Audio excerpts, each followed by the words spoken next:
What's up, everyone? Welcome to the Truth Podcast. I'm Hani Rambod, your host, and I'm here with a very special guest, Andre. Andre, I have so many questions for you. We got a ton of questions on social media, and I want to definitely go through them. We have, again, many questions. I want to dig deep into these questions, but one of the first questions that I saw that I want to be able to get our listeners to understand is basically who you are, how you started. Obviously, you and I have met about 2.5-3 years ago. 2.5 years ago. FIBO Expo, yeah. At FIBO Expo, Germany, yep. And the cool thing was that we hit it off, and then you came out to the United States. We worked out together. Yeah, we have that great video that we still haven't posted yet. I know. The first workout that we did together. I know. I have so many videos from that workout, from the first time I came here on my old phone. I mean, you barely spoke English. I know, bro. I know. I only knew a few words, crazy. And the cool thing was that you were so passionate, and you still are. Yeah, of course. Still I am, of course. Yeah, that's why I'm here. and God, how old were you then? Like 22? Oh, no, even. I was like 21. 21. I just turned 21 because I remember I came here in June. So in May was my birthday. And you're just old enough to drink. Yeah, to get out of the house. So let's talk a little bit about your history. You started off, your body fat was high. I was like when I started. So basically I moved to UK when I was 15 years old. And I didn't know anything about training or dieting or gym, like let alone diets and all this other stuff. So I came to UK and I was overweight.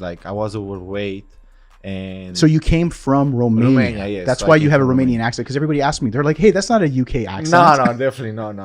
That's a Romanian accent, yeah. Right. So I moved to UK with my family when I was like around 14, 15, and I was just overweight, and I just wanted to feel a little bit more confident, not even like have abs or anything like that, just to feel more confident and like being able to wear clothes, because I remember it was like around Christmas or like Easter time.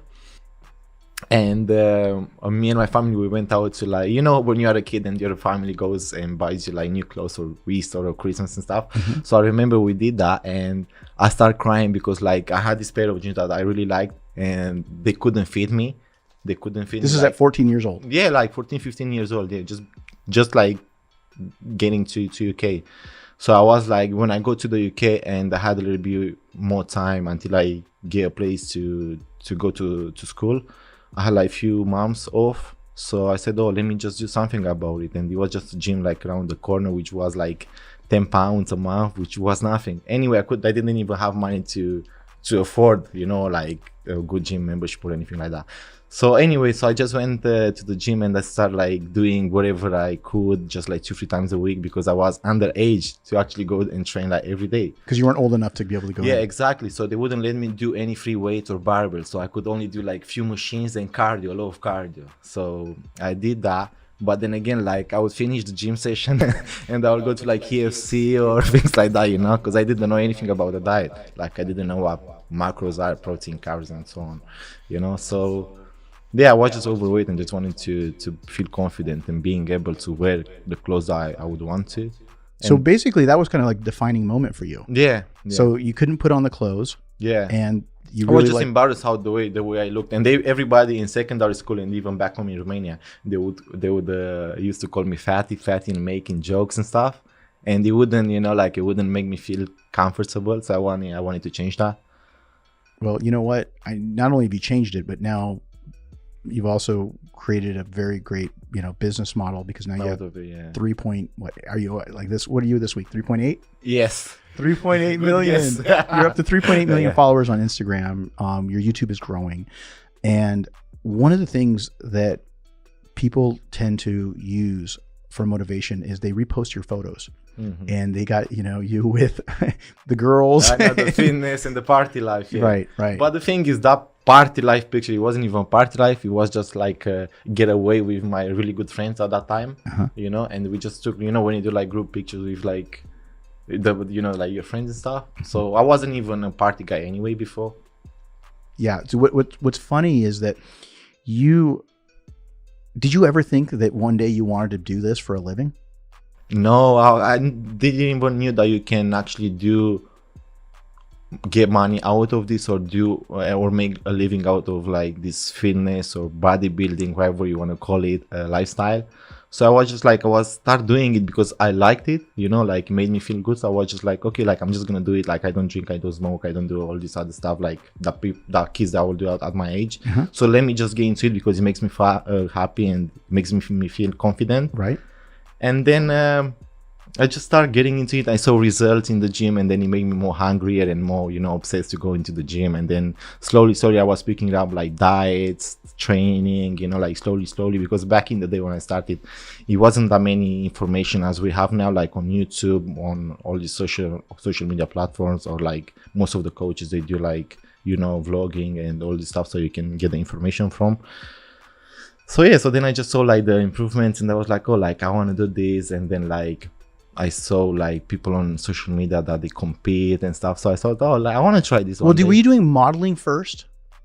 I was actually doing modeling, like catwalking and like just like fashion stuff for like few months only, because like at some point I go bigger, not like huge, but like bigger from the average model guy, because they look for like tall and skinny guys.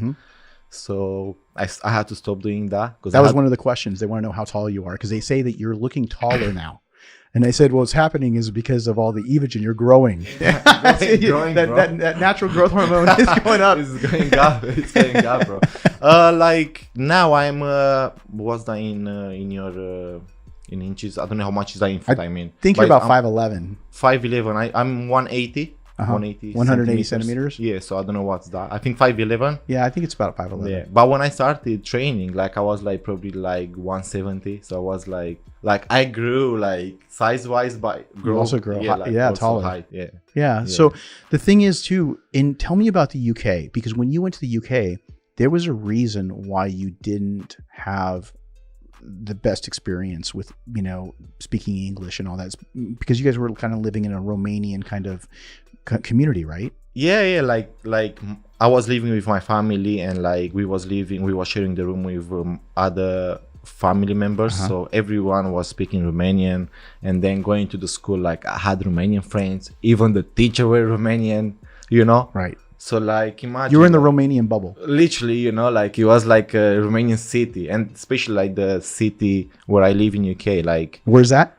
Is in East London, called Stratford. Okay. Yeah, so like around there, like a lot of Romanians. You know, a big like Romanian community. Kind of, yeah. So like I didn't know English. I only knew like hi, bye, like these small words, you know. And then when I actually start getting into like fitness and like going to the gym, like, you know, doing all these other things, like I started learning it, because I didn't have no Romanian friends doing this, or like, you know. So I had to learn it somehow. To communicate in the gym. Communicate, exactly. Like, hey bro, spot me. Yeah, I only know like, hey bro, can you help me, please, thank you, bye. Nothing else, you know.